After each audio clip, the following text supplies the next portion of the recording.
গুঞ্জন জোরালো। বন্ধ হয়ে যাবে আমাদের দাদামণি, সামনে শেষ শুটিং। বাংলা টেলিভিশনে এখন যেন বন্ধের হাওয়া। টিআরপি কমলেই একের পর এক মেগা বন্ধ হয়ে যাচ্ছে। কিন্তু এই পরিস্থিতির মাঝেও দীর্ঘদিন ধরে টিকেছিল আমাদের দাদামণি। এবার সেই ধারাবাহিক নিয়েই শুরু হয়েছে জোর গুঞ্জন, এবার নাকি শেষ হতে চলেছে এই জনপ্রিয় মেগা। প্রতীক সেন ও অনুষ্কা চক্রবর্তী অভিনীত এই ধারাবাহিক শুরু হয়েছিল ২০২৫ সালের জুলাইয়ে। ৪ বোন আর তাদের দাদার সম্পর্কের গল্প খুব সহজেই দর্শকদের মন ছুঁয়ে যায়।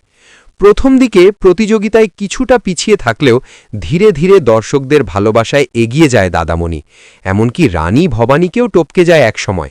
কিন্তু বারবার স্লট পরিবর্তন এই ধারাবাহিকের জন্য বড় চ্যালেঞ্জ হয়ে দাঁড়ায়। রাত ১০:১৫ থেকে শুরু করে পরে রাত ১১টা, এই পরিবর্তনগুলো দর্শকদের অভ্যাসে প্রভাব ফেলে, আর তারই ছাপ পড়ে টিআরপিতে। এখন শোনা যাচ্ছে এই ধারাবাহিকের শেষ দিনের শুটিং নাকি খুব কাছেই, রবিবারের মধ্যেই শেষ হতে পারে পুরো শুটিং। যদিও অফিসিয়ালি কিছু ঘোষণা হয়নি, তবুও এই খবর ঘিরে ইতিমধ্যেই আবেগপ্রবণ হয়ে পড়েছেন দর্শকরা।